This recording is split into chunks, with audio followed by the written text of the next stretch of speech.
Eu me chamo Kietsuke Sukal, sou um ex-transexual da cidade de Helsinki na Finlândia. Tive que sair do meu país por não ter liberdade religiosa, desde o ventre da minha mãe. Ela queria que eu fosse uma menina, por eu nascer homem. Ela falou uma palavra de maldição não aceitando aquilo que Deus queria. Deus determinou que eu nascesse homem, mas por causa da rejeição da minha mãe, desde criança eu comecei a ter comportamento de menina. Quando completei 15 anos, comecei a tomar hormônios femininos. Os garotos da escola zombavam de mim. Sofri bullying e preconceito na escola. Os meus pais, que são pobres e moram na zona rural, perceberam que a minha afinação de voz e o formato do meu corpo foram ficando igual a de uma mulher. Os meus pais viram a possibilidade de ganhar dinheiro, me incentivaram à prostituição. Aos 16 anos, vários homens tiveram relações sexuais comigo. Uma parte do dinheiro dos programas eu dava para os meus pais. O resto do dinheiro eu ajuntava para realizar o meu sonho de mudança de sexo.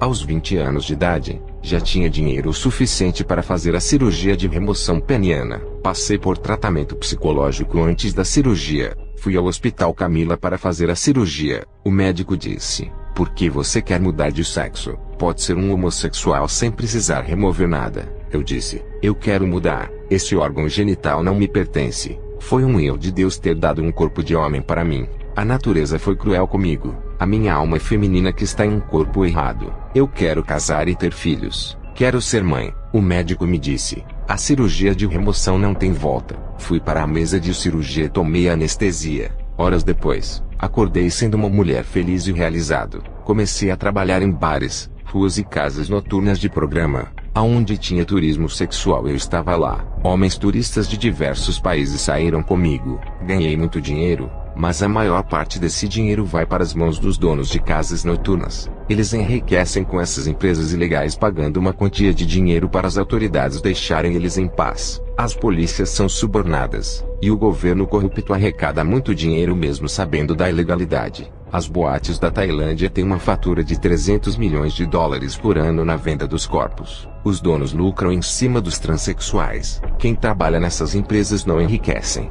mas ficam bem de vida. Homens que mudam de sexo se chamam ladyboys. Os turistas faziam programas com mulheres e os ladyboys. Esse é o comércio podre da prostituição. Eu sustentava minha família com o dinheiro dos programas. A Tailândia é um país onde se concentra a maior população de transexuais do mundo. Para mudar de sexo, é o país que cobra mais barato em cirurgias. O país é pobre, onde a população de jovens não tem oportunidades de emprego. E a solução para sobreviver é se tornar um transexual. Qualquer estrangeiro que vier para a Tailândia não vai saber diferenciar um ladyboy de uma mulher de verdade. Os ladyboys ficam tomando hormônios femininos desde a adolescência para não nascer barbas e nem traços masculinos. Depois eles removem os testículos, e no lugar uma vagina é construída. Muitos garotos que fizeram a cirurgia se arrependeram. Amigos meus que viraram ladyboys tentaram suicídios. Eles não tinham convicção se queriam isso. Muitos amigos meus não tiveram escolhas e se transformaram em mulheres para não morrerem de fome.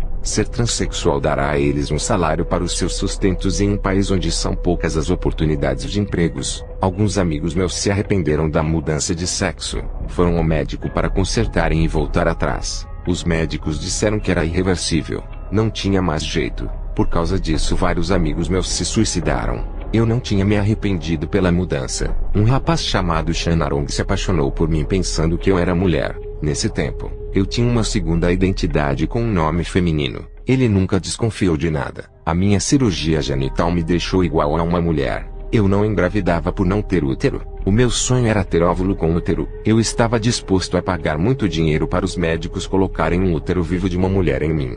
Mas a ciência ainda não pode fazer isso. Eu não engravidava, e o rapaz que eu namorava começou a desconfiar de mim fazendo perguntas se eu era estéril ou uma transexual. Não tive escolha e revelei a minha identidade. Se fosse em qualquer país que soubesse sobre a minha identidade teria perdido o namorado. Mas aqui na Tailândia os homens estão acostumados a namorar com os transexuais por causa da semelhança que tem com uma mulher. O problema é que os transexuais não podem dar filhos. E a maioria dos homens que sonham ter filhos nunca ficaria morando com os transexuais. Esses homens só procuram os transexuais para aventura amorosa. Alguns homens que não têm emprego e não podem sustentar uma mulher com filhos, evitam casar para não procriarem. Eles escolhem os transexuais que não podem ter filhos e vão morar juntos. Esses homens não têm responsabilidades de terem filhos e nem emprego. Se aproveitam dos transexuais que trabalham em bares, ruas e casas noturnas para sustentar esses homens. Eu morava com o meu namorado Sean Narong. Ele não queria que eu trabalhasse em casa noturna. Ele me sustentava e ficamos juntos durante 3 anos. Os meus sentimentos femininos afloravam dentro de mim. Eu sentia que havia nascido uma mulher.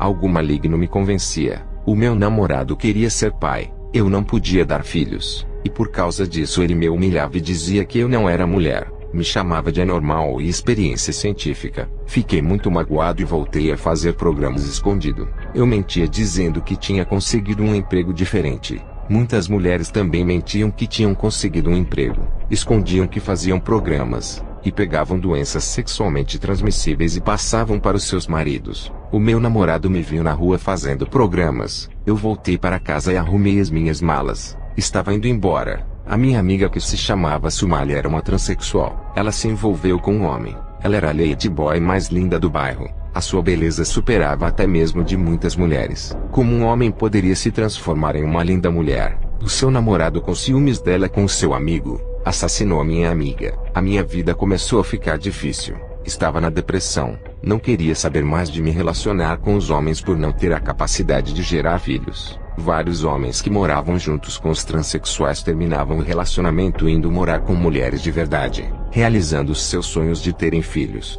Uma amiga transexual, para não perder o namorado, teve que aceitar que ele tivesse filhos com outra mulher. Comecei a pensar que deveria ter aceitado o meu corpo como era antes. Embora eu tivesse me transformado em mulher, o meu organismo era masculino. Confuso, comecei a me relacionar com uma mulher lésbica. Ela queria me dar um filho, mas eu não tinha o órgão reprodutor masculino. Ela terminou comigo. Eu fiquei com dores na alma. Comecei a namorar com um transexual igual a mim que também vivia frustrado e deprimido. O meu pai, percebendo o meu sofrimento, disse para eu viajar para a Europa. Nesse tempo, eu estava doente e dependente de remédios antidepressivos. Arrumei as malas e viajei para a Finlândia, um país diferente onde ninguém me conhecia. Todos ali pensavam que eu era uma mulher. Homens se interessaram por mim, mas o meu medo de me relacionar me fez recuar. Um homem se aproximou de mim e começou a falar de Jesus. Eu nunca tinha ouvido falar desse nome na Tailândia. Todos do meu país são budistas. Esse homem me ofereceu a vida eterna que só Jesus poderia dar. Eu nunca senti tanto impacto quanto eu senti naquela mensagem. Ninguém budista com os seus ensinamentos sábios conseguiam me atrair. Esse homem me convenceu a me converter. Ele olhava para minha aparência feminina e sabia que eu era homem. O Espírito Santo revelava a minha vida e a condição espiritual a qual eu me encontrava. Ele disse que Jesus iria levantar um guerreiro para pregar a palavra. Esse guerreiro era eu. Esse homem era o único daquele país que sabia da minha verdadeira identidade. Tirei as roupas femininas e comecei a usar roupas masculinas. Passei a frequentar uma igreja perto do meu apartamento. Eu entendi que Deus nunca erra quando determina quem vai ser homem ou mulher. Deus criou o homem e a mulher. Não existe o terceiro sexo. Quando tentamos mudar a nossa natureza que Deus criou, tudo começa a dar errado. Aceita você como Deus o criou. Aceite a sua cor, os seus cabelos. Não alise os cabelos e nem pinte. Não mude a criação que Deus criou em você. O meu grande desafio era voltar para o meu país e enfrentar uma população budista. Os budistas são pacíficos, mas não aceitam ser contrariados pela verdade de Deus. O budismo é uma farsa, uma religião que não leva a lugar nenhum. Passei a tomar hormônios masculinos para mudar o meu corpo. Fiquei um tempo fora do meu país para aprender mais de Jesus, já que no meu país o evangelho não é divulgado. Os meus pais, com saudades, começaram a me ligar preocupados com a minha demora em regressar. Eu disse para eles que agora era um cristão, e que havia virado um homem. Comecei a preparar a mente dos meus pais sobre a minha mudança, para não causar choque neles. Meses depois, o meu corpo começou a mudar. Já estava parecendo com um homem. Voltei para o meu país e todos ficaram chocados com a mudança do meu corpo. As minhas amigas não aceitaram a mudança corporal e das roupas. Os meus pais já estavam preparados para aceitarem uma nova pessoa. Passei a falar de Jesus naquele país. Muitos se converteram da minha vila, inclusive a minha família. Quando comecei a falar que o budismo não salvava, as coisas começaram a piorar. Os budistas passaram a me perseguir por causa do evangelho. Homens que eu havia me relacionado quando ainda era um transexual zombaram de mim. O meu ex-namorado, me vendo como um homem, me chamou de louco. Cheguei a apanhar de um grupo de homens que não aceitava minha transformação masculina. Eu fiquei todo machucado com a surra que levei, mas continuei firme. O que me fez chorar foi quando eu olhei para o meu corpo e vi a mutilação genital que eu fiz. Já estava liberto do espírito feminino. Agora eu queria casar e ter filhos, mas não podia. Fiquei com uma tristeza profunda e tomei vários comprimidos de depressão. Estava caminhando perto de minha casa quando as minhas vistas escureceram. Eu caí no chão batendo a cabeça na pedra. Estava ensanguentado e inconsciente. Quando olhei para a esquerda, estava de pé diante do meu corpo. Um ser de asas todo branco disse: "Não temas, não irás morrer." Eu ainda não tinha conhecimento do que era um anjo. Ele me levou até a entrada do inferno. Esse ser de asas disse: "Eu sei que não estás acostumado a ver anjos. O seu país adora Siddhartha Gautama. Eu sou Gabriel, o anjo de Deus." Aquele anjo percebeu meu espanto e me acalmou. Nós estávamos no portal do inferno que havia sido aberto para receber as almas. Milhões de pessoas morriam naquele momento e entravam por aquele portão. O que me assustou foi quando vi milhões de tailandeses descendo ao inferno. O anjo Gabriel explicou o motivo da descida de tantos tailandeses. A Tailândia é um país que adora o Buda. Cristãos quase não tem ali. O anjo me revelou que no meu país não tem colheita de almas, e que esse país precisa ser evangelizado urgentemente. Os missionários estrangeiros têm evangelizado esse país com muita timidez. A porcentagem de cristãos são pequenas por ser um país que começou a ser evangelizado agora. Tenho me preocupado com essa nação que está se perdendo. Eles morrem e descem direto para o inferno. O anjo me mostrou milhões de tailandeses nas profundezas infernais, vendo essas almas sofrendo no inferno sem ter a chance de conhecer a Jesus. Essa cena de tortura cortou o meu coração. Eu estava lá de cima vendo as almas sendo jogadas para baixo. Eles caíam de uma grande altura de cabeça para baixo. Da onde eles caíam era tão alto que parecia não ter mais fim. Na porta do inferno eu presenciava tudo o que acontecia lá embaixo. Uma luz forte e brilhante se aproximou de mim. O anjo saiu da minha presença e eu coloquei as mãos nos olhos por causa do resplendor da luz. Minutos passaram e a luz esplendorosa foi diminuindo a sua radiação. Pude ver um homem com o corpo de luz se aproximando de mim. Ele me chamou pelo meu nome, não o feminino, mas o nome que fui registrado quando nasci, o nome da minha primeira identidade. Ele me chamou pelo nome que os meus pais me deram. Fiquei emocionado. Chorei e caí de joelhos diante da sua presença. O Rei dos Reis estava diante dos meus olhos. Ele disse: "Eu sou Jesus, e hoje apago os seus pecados passados e presentes. Das suas transgressões não lembrarei mais. Levante-se." Jesus pegou pelas minhas mãos e me levantou. Jesus me levou ao inferno e me mostrou pessoas crentes, apenas por se considerarem pessoas que estavam na igreja por interesse em coisas temporárias, não eternas. O inferno estava cheio de crentes que carregavam o título de cristãos, mas nenhum desses que vi no inferno não eram cristãos de verdade. Esses crentes não viviam o evangelho. Homens que carregavam o título de pastor mas nunca foram. Jesus me tirou do inferno e me levou nos lares cristãos. Contemplei a grande destruição dos seus lares por causa da televisão. Também tive uma visão de muitas alianças quebradas. O Senhor me disse: "Essas alianças quebradas que viste, são o meu povo que se desviaram por causa dessa tecnologia satânica." Olhei para a televisão que estava dentro da residência de um pastor. Ele não dormia e já era de madrugada. Esse pastor assistia um filme de ação. Um espírito maligno entrou dentro dos seus olhos. A sua personalidade foi mudada, e o seu coração ficou duro igual de pedra. Aquele pastor começou a sentir ciúmes de sua esposa que trabalhava em uma empresa. Ele seguia sua esposa todos os dias. Um dia ele a viu conversando com um obreiro do seu ministério. Aquele pastor voltou para a sua casa com bastante ódio e ciúmes. A sua esposa, quando chegou em casa, foi recebida com 8 facadas. Ela faleceu e o pastor foi preso. Na visão, o Senhor me mostrou que esse pastor assistia a um seriado de traição e morte todos os dias sem perder um capítulo. Esse seriado influenciou a sua mente de que pode ter traição no casamento, e que a maior vingança é assassinar o traidor. Eu vi milhões de sombras escuras saindo das televisões que vi nos lares dos crentes. O Senhor disse: "Esses são os dardos malignos que saem da televisão para acertar a humanidade." Os demônios de dentro da televisão atacavam as pessoas que assistiam às programações. Eu vi a numeração 666 nesses dardos. Essa era a marca de Satanás que saía da televisão em forma de bolinhas 666 que acertavam a mente das pessoas. Suas mentes são marcadas com 666, e ficam impuras quando assistem à televisão. Os cristãos que assistiam tinham as suas mentes marcadas com o número da besta. O Senhor me disse que esses têm a mente de Satanás e não entrarão no céu. E muitos crentes assistem, e já não têm mais a mente de Cristo, por causa da televisão. Muitos têm as suas mentes doentes, com depressão, menosprezando a si mesmo. Eu falei, Senhor, por que a televisão é tão maligna? O Senhor disse, tudo que é ligado na terra é ligado no céu. Os servos de Satanás também fazem o mesmo. Tudo o que eles ligam no inferno é ligado na terra.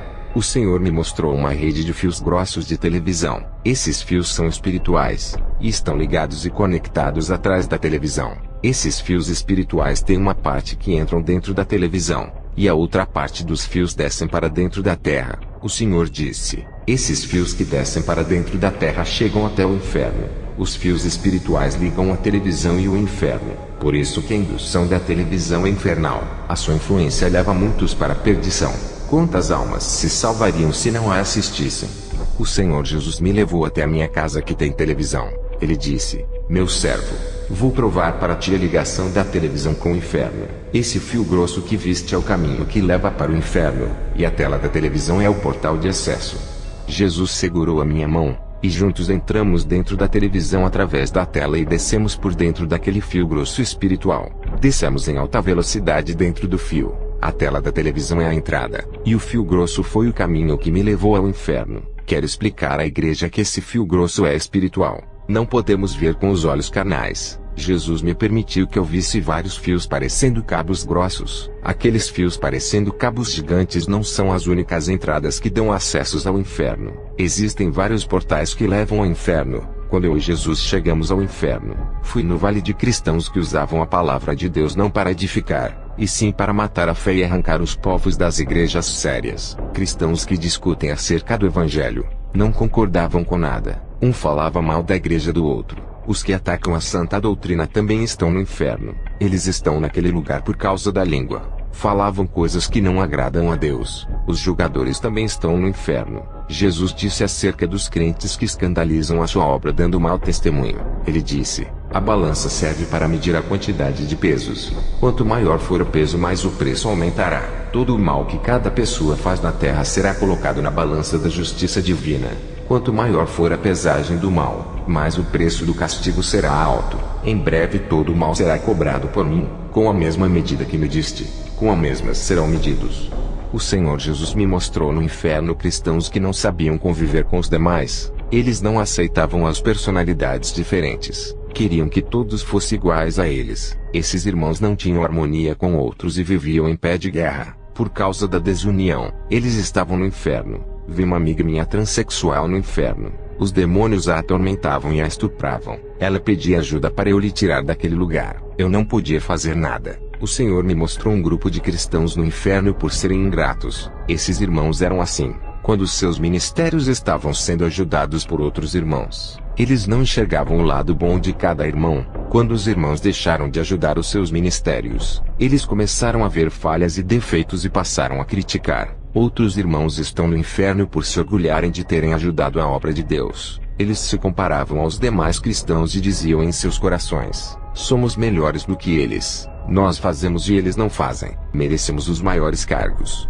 Povo de Deus, não se comparem com os outros irmãos. Não se sintam maiores por fazerem coisas a mais na obra. Não se sintam menores por não terem condições de fazer a mais. A obra de Deus é ajudada de acordo com a capacidade de cada um. Para Deus somos iguais. Afinal, iremos morar no mesmo lugar. Nada em mim faz com que eu seja melhor ou pior do que qualquer outro. Somos um só corpo de Cristo. O Senhor me mostrou um grande grupo de cristãos que assistiam televisão. Muitas crianças estão ali por assistirem televisão. Jesus me disse que o ambiente tecnológico destrói os valores cristãos. Eu procuro viver uma vida santa e irrepreensível diante de Deus. As pessoas da igreja que me admiram dizem, quero ser igual a você. Eu digo, nunca queiras ser igual a mim. Sou falho. Seja mais santo e mais espiritual do que a mim. Jesus é o nosso espelho e o maior exemplo de imitação. Jesus me levou em um lugar no inferno, onde é arquitetado todo o plano maligno de destruição da terra. Ali eu vi projetos que serão inventados para a terra. Jesus mandou o demônio que estava ali puxar a gaveta de arquivos. Eu vi vários objetos parecendo obras de engenharia eletrônica. O demônio me mostrava e dizia que novas tecnologias serão inventadas na Terra para destruir a humanidade.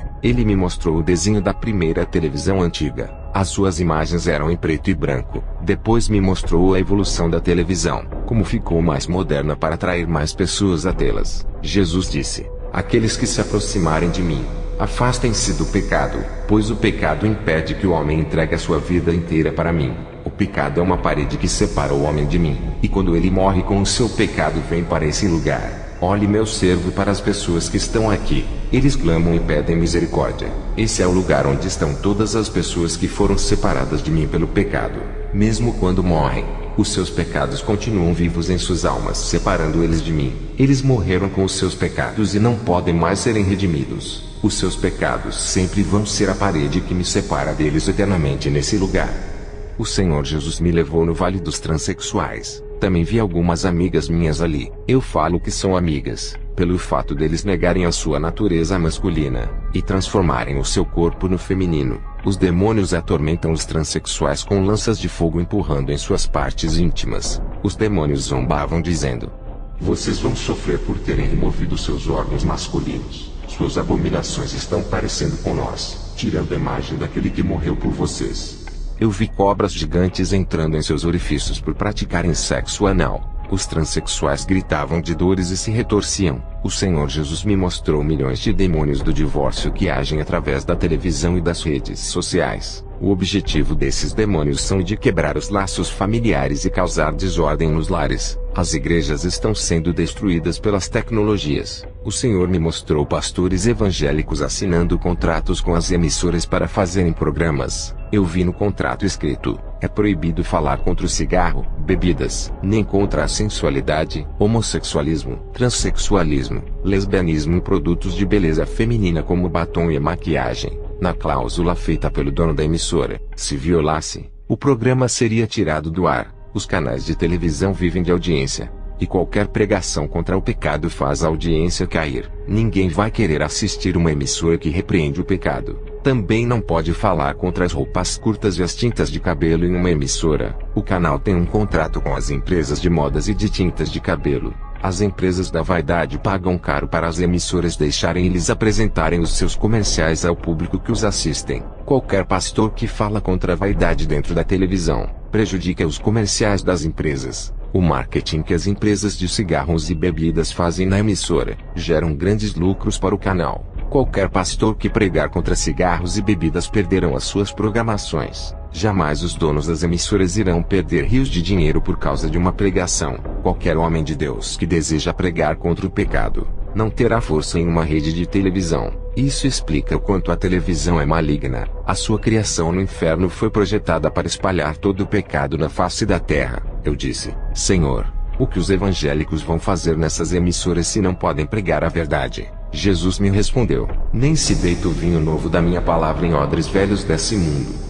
Mateus 9:17. Ele dizia: a minha palavra são as boas novas, e tudo que é novo não pode ser pregado em odres velhos. A televisão é o odre velho que não suportará o vinho novo da minha palavra. A televisão foi feita para conter o vinho velho desse mundo. O vinho novo da minha palavra tem que ser pregado nos odres novos, que é o altar da igreja.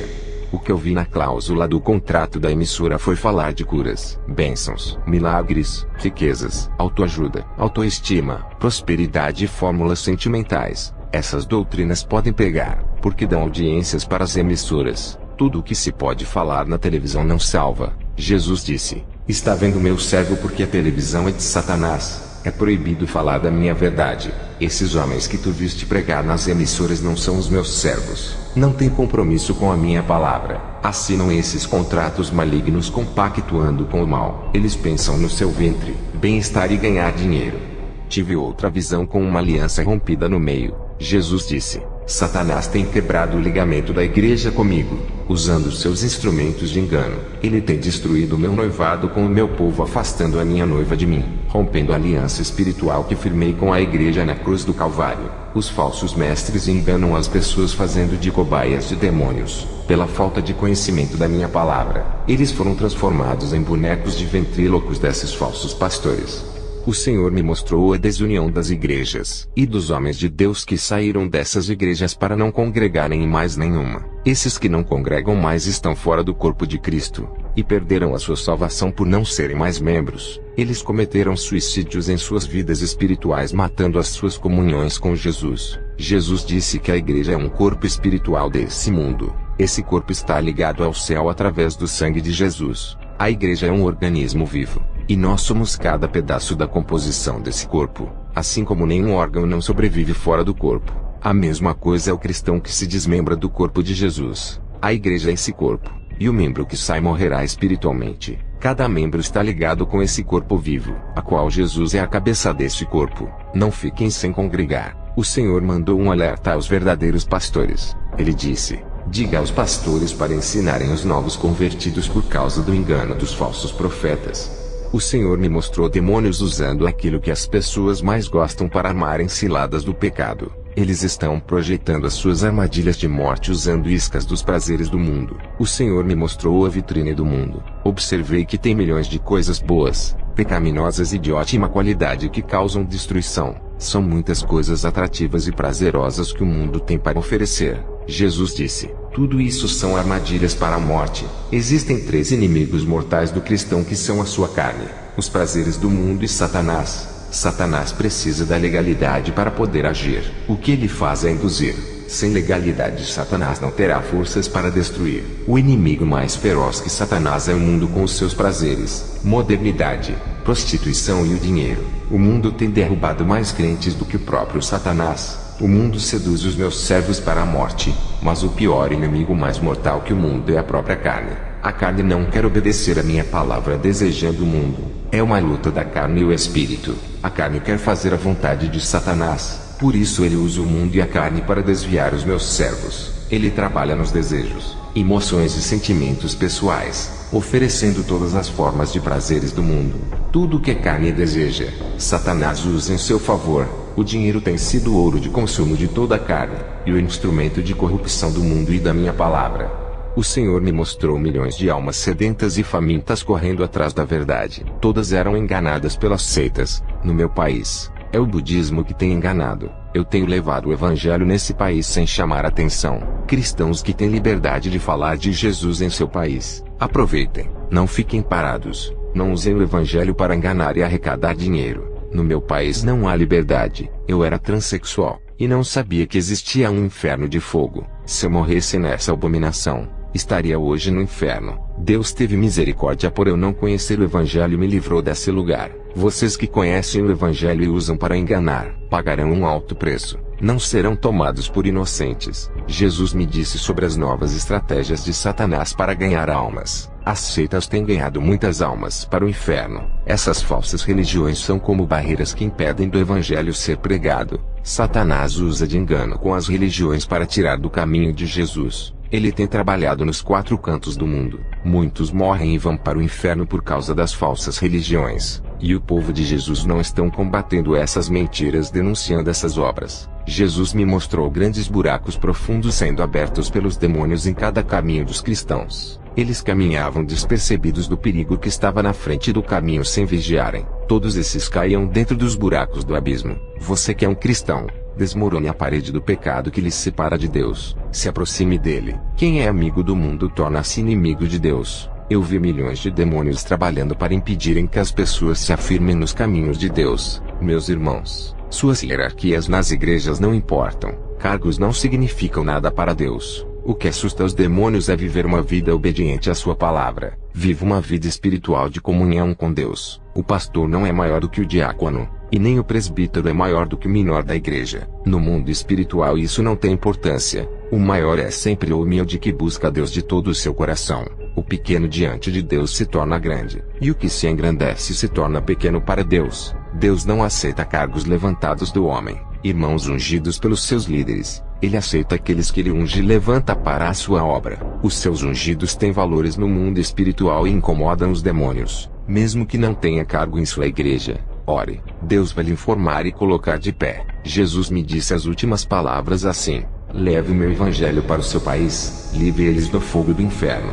Quando eu acordei eu estava no hospital. Os médicos fizeram grandes esforços para eu voltar a viver, já que o meu coração tinha parado. Eu sei que foi Jesus quem me trouxe a vida. Se ele não quisesse, nenhum esforço médico teria sucesso. Hoje sou liberto, e tenho nojo do meu passado. Aquela natureza depravada e doente não existe mais em mim. Tive que mudar o meu nome mais uma vez para o novo nome que Jesus me deu, Josué. Eu não tenho cargo de igreja, mas Jesus me pediu para fazer a obra. Moro atualmente na Finlândia, mas tenho levado o evangelho para o meu país. Tenho uma equipe que evangeliza e auxilia as pessoas. Nossas reuniões evangelísticas são nas casas, porque no meu país não há igrejas fundadas. Falar de Jesus nas ruas da Tailândia é um perigo. O governo e as autoridades não aceitam outra religião a não ser o budismo. Os meus pais se converteram a Jesus, e também algumas pessoas próximas da minha família. Eles têm ajudado na missão em meu país. Os cultos são nos lares e em lugares escondidos. Eu sempre me torturava por não ter o genital masculino. O sonho de casar e ter filhos foi saindo do meu coração. Qual a mulher que casaria com um homem com o genital feminino? Uma serva de Deus me pediu em casamento. Falei da minha situação masculina para ela, e que eu não poderia me casar. Ela respondeu que o sexo é momentâneo e passageiro, mas que o amor é eterno, e o casamento para Deus é indissolúvel. O casal tem que se amar até a morte, independentemente da deficiência. Ela disse que a sua mãe não se abalou quando seu pai sofreu um acidente de carro ficando paraplégico. A sua mãe continuou amando seu pai. Ela disse que aprendeu muito com a sua mãe que cuidava de seu pai. Ela sempre levava ele na cadeira de rodas para passear na cidade. A paralisia do seu pai nunca impediu o amor da sua mãe. Essa mulher maravilhosa é a minha esposa. Juntos adotamos uma criança. Eu finalizo o meu testemunho dizendo que a paz de Deus permaneça em suas vidas.